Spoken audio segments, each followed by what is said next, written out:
So this is the new phone which Ellen bought, which is a terrible phone. I mean, I have never seen something even shittier than my phones. Even I don't buy. So anyway, it was the cheapest one in Amazon, right? €60 something. Oh, now you can keep going. The story about Tories. So yes, okay, right. Well, so you want me to start or? yeah, you said you are going to tell the story about The difference between the Tories and the Whigs, or why they still have the name Tory after all these hundreds of years. What does it mean? Tory. Yeah. There were two parties. In Queen Anne's time, there were two political parties in Parliament. Tories and the Whigs. What does it mean, Tories? Tories, well, I don't It's know. like you don't know what it means?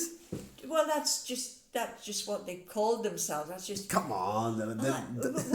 What's in the name? What's in the name? The Tories were the. Let's say they were the landed gentry. They were the. Let's say what? The landed gentry. Just think about that. You are telling this to a non-British or non-whatever person. They were the ones with the big estates, the farmers, the people who had the wealth. So it's the party of the rich guys. Exactly. It's like libertarian kind of. Like? Libertarian? Like. Anyway, so the rich guys, they say, okay, we don't want to lose our social and economical status. We don't want to share anything, this kind of. Okay. More or less, yeah.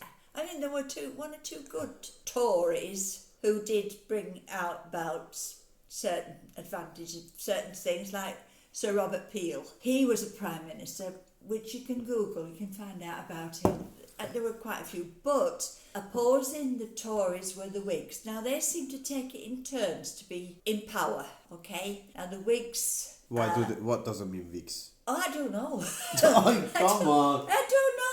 They were the... Okay, you really have to do your Wikipedia search Whigs, now. All I know is there's two parties. That's what I know. These two political parties, okay. Okay. Let's go. Let's there's proceed. Labour's party and then Yeah, Labour didn't exist then. This is the earliest. Labour did not exist. So it's like slaves and lords kind of thing. Exactly, yeah. The Whigs were probably a bit lower down. I don't know, there might have been. No matter who you were, if you were an MP, you had you had wealth. You couldn't afford to be an MP because you didn't get paid. They didn't get a salary or anything, really? So only the rich actually got into. But that's another story. Okay, there were the Whigs and the Tories. Well, it's the same anyway. I mean, now they pay salary, but still you have to be rich to be MP. Actually. Well, yeah, but more or less. Are you interested in history? Hang on a minute now. Then the Tories, through time, the Whigs brought in quite a lot. They were anti-slavery for a start. The Whigs. They were the ones who. I think the British Empire was the first empire or the first people to actually outlaw slavery. I think slavery. You know what slavery was. Well, I'm quite sure that you aren't actually. But even if you are, okay, it's because you had slavery. Maybe there are countries which never had slavery, so that's why they are not the first country to end it.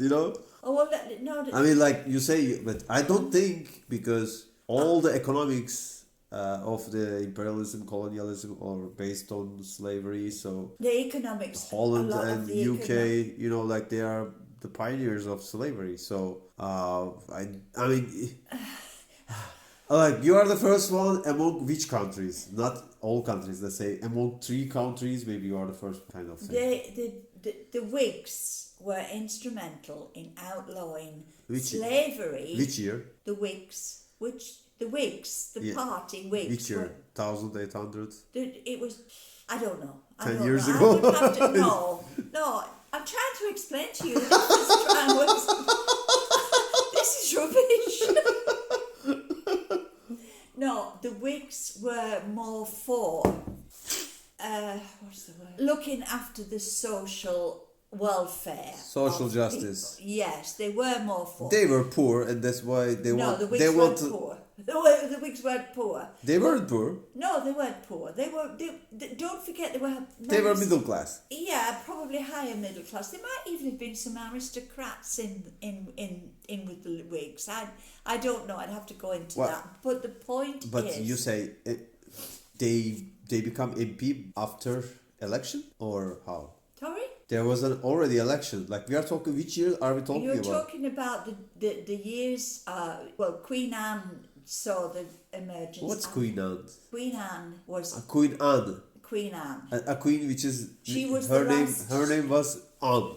Anne. Yes. Anne, Yes. not Anna or something. No, not Anna. She was Queen Anne. She was Queen. Are you she sure? was actually Queen of England and Queen of Scotland. Yeah, but why her name is Anne? Because that was her name, Queen Anne. But it's very ridiculous. I mean, what kind of a name is it? I mean, really, is there a name like this? How do you write it? A-double-N-E. So it's not Anne, it's Anne. No, it's Anne. It's Anne.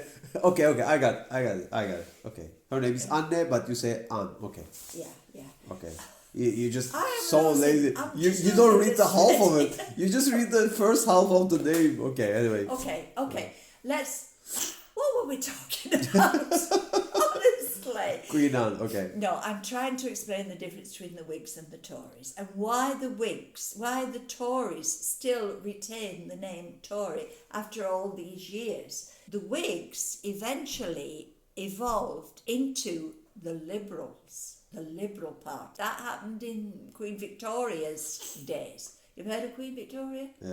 No. You haven't heard of Queen Victoria? Was she someone important? I don't think so. She was only the grandmother of practically every royal house. Yeah, exactly. Every royal house. Yeah, in so she's Europe. just grandmother of someone, for sure. She was the empress. of You're also India. grandmother of someone, but it doesn't Yeah. make you so important. Anyway. I think I would have hated to have been your teacher at school, honestly. Yeah. Where am I now? Yeah. What I'm trying to explain is throughout the years, the Whigs became the Liberal Party, and then 40 years ago they actually changed their name because some people from the Labour Party decided their party was too left-wing, that they were unacceptable anymore to the British electorate. So they Who joined decided that? Who decided that it was these inappropriate? people who they were called the Gang of Four. There was Like constitutional law or they decided that they judicial thing? They decided they no longer wanted to be part They of they the just British they Labour themselves. Party. Okay. So they left the British Labour Party. They became they created their own Social Democrat Party, right?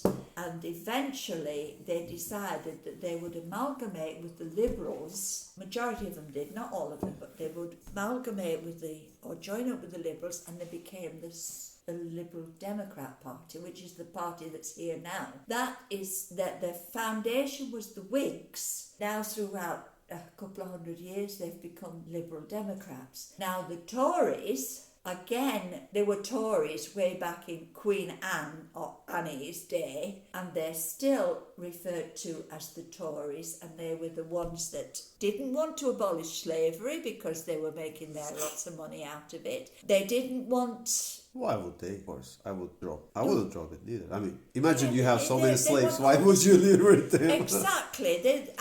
They were against workers' rights because it was going to cost a lot of money